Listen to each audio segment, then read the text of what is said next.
Daniel, thank you so much for sitting down with me today. I don't really know where to begin because you're so multi-talented, but let's, I guess, start at the beginning. When did you fall in love with music? So I grew up at the church, and my dad's a pastor. So there was a lack of musicians, and you know how people come, they go from the church. And luckily, my dad had us. I have 3 older siblings, so my sister started to play the piano. She's the oldest one, and then I followed with the drums because we just needed a drummer. Yeah, exactly. Like it just happens. And then my brother eventually, my older brother started playing the drums as well, and then I just started liking the piano a lot. So I asked my sister to help me out with some chords. And you know, like any sister, any sibling, it's always like, oh, I'll just do the bare minimum. I'll give you these chords now, and then I'm done afterwards. Right. And so I had to kind of take that knowledge and just go into YouTube, take a deep dive into there, and just keep going. You That's what I did. learned to play piano from just a little bit from your sister and then from YouTube? Yeah, pretty much. That's what a lot of people do nowadays. They're like, oh, I learned from YouTube this and this and that. I'm not saying that I learned a lot from YouTube, but Yeah. definitely, I definitely got some knowledge from there. Okay, so at what point did you decide that your love of music, your love of playing the piano and the drums and sort of being in that world was going to lead you to make major career choices? Honestly, I didn't know. Being honest, like I heard of St. Francis, and my sister was like, "That'll be a great school for you."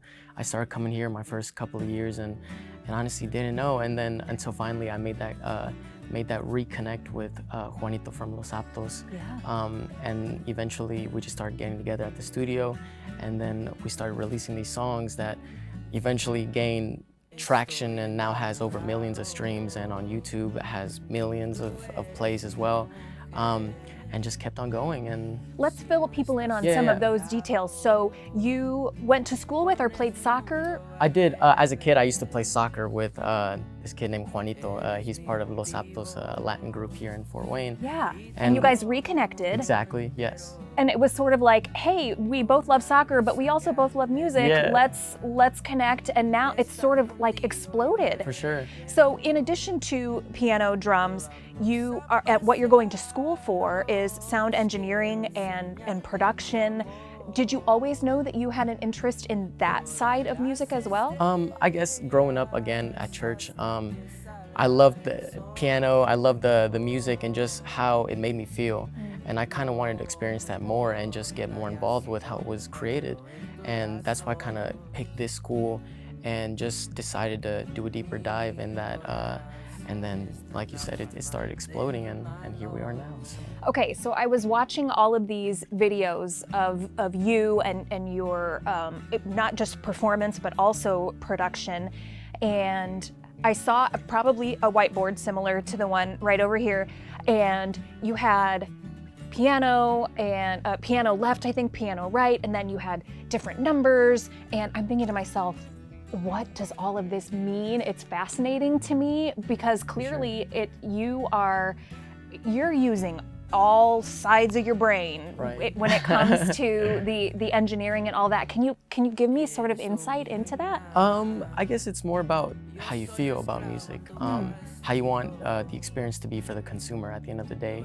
That really depends on the sound of the instrument that you're picking, on how you mic something up, the technique that you use, and even how you mix it. You know, you want the kick to feel it in your bones and your muscles. So you're gonna put the kick higher up in the mix. You want the vocal to be smooth. You want it to feel elegant.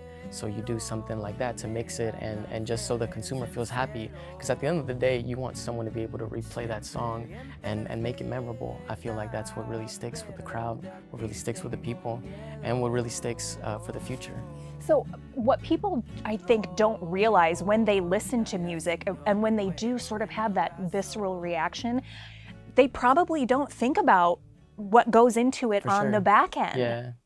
How long has it taken you to really kind of get a feel for what hits, what works with people? Because clearly, based on the number of streams and all of that, people really like what you're doing. Right. Yeah, for sure. I honestly, I'd say that I still haven't even mastered it. You know, there's still a side of me that wants to continuously learn And I'm blessed to say that I still have a year left here at school, right? Yeah. Because I'm going to be a senior.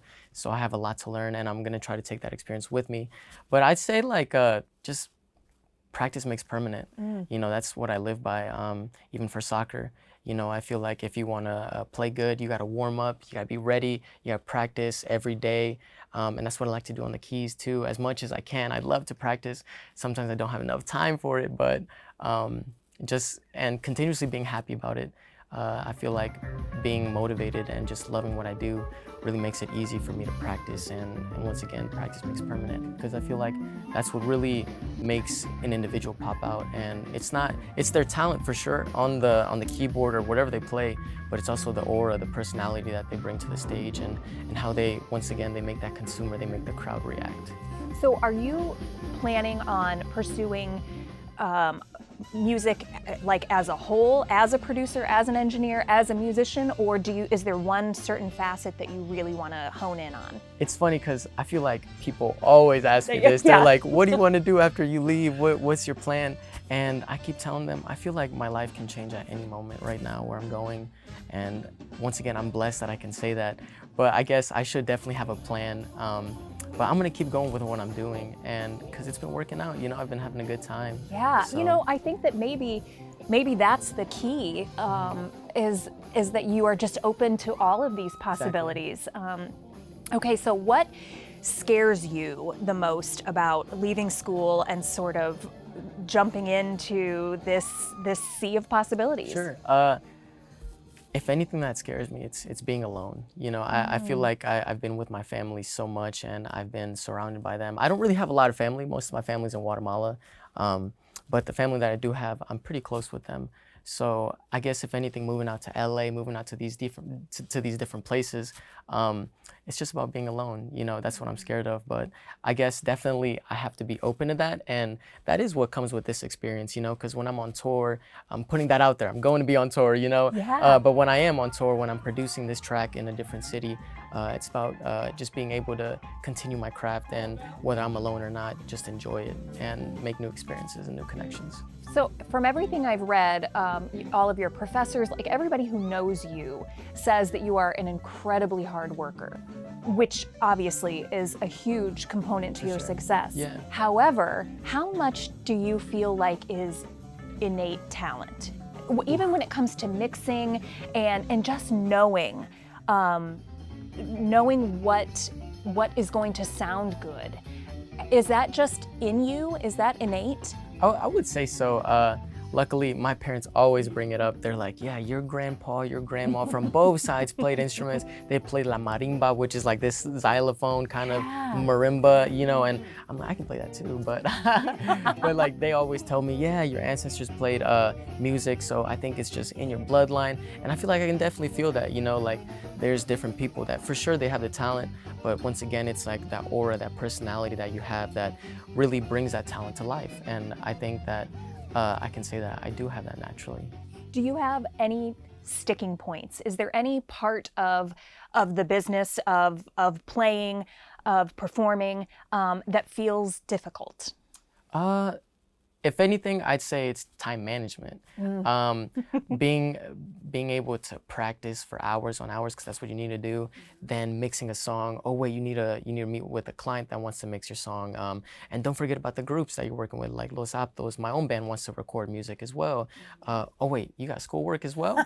So you know, stuff like that is what's challenging. But I feel like being on stage and being able to mix and work with these clients and is a way to escape. You know. I think it is work, but it's more of a way to enjoy myself, and I feel so grateful that I can say that. That's incredible. Yeah. That's right there. That makes me go, oh, you're going to be so successful. I mean, Thank you you so already much. are. Yeah, for sure. Thank you. I read that you said at this point in your life you feel like nothing is impossible. For sure. So, if you were to write the story of your life, what does that look like? What are the really big dreams and goals? You're going to go on tour. You've for already sure, put that for out sure. there. But what else? I'd say playing at festivals, being able to travel with no worries, and I say that like the record label was gonna fly you out, you know. Right. I'm blessed to say also that, you know, they're like, oh, you know, we have an artist that's gonna play at Lollapalooza. Do you want to come with us, Daniel? And I'm like, of course I want to go with you guys. Why? Like, Is why that wouldn't actually I? a question? Exactly, you know. And you know, I can do that, stuff like that, and I think that's what it looks like. Me gigging a lot, me taking these opportunities as a mixer, engineer, and just growing more and seeing the world, because I obviously haven't seen a lot of it because I'm just a Fort Wayne boy, you know. Yeah. So yeah, I'm looking forward to that. What has music taught you about yourself? Wow, that's a good question. We're going to get deep for just a minute. Exactly. I think it's taught me to be real. If anything, I feel like a track that really speaks to someone, it's because they can relate to it. And I think that can work through any business, you know, social media or whatnot. People like a certain video, people can rewatch a certain video because it's relatable. I feel like, if anything, that's what music has taught me, and just to be more sensitive, more genuine. A song that can really attract someone is because there's something in his voice that just makes you cry, makes you want to dance. It's just something that you feel, you know, and I think that's what music has taught me. Your passion is palpable, and I was so excited to talk to you today because I feel like this is just the beginning, you know. For You're sure. I you're agree. gonna do really, really big things, and Thank I you so can't much. wait to watch. So thank you for taking just a little snippet of time to sit down with Of us course. today. Thank you so much. Thank you guys.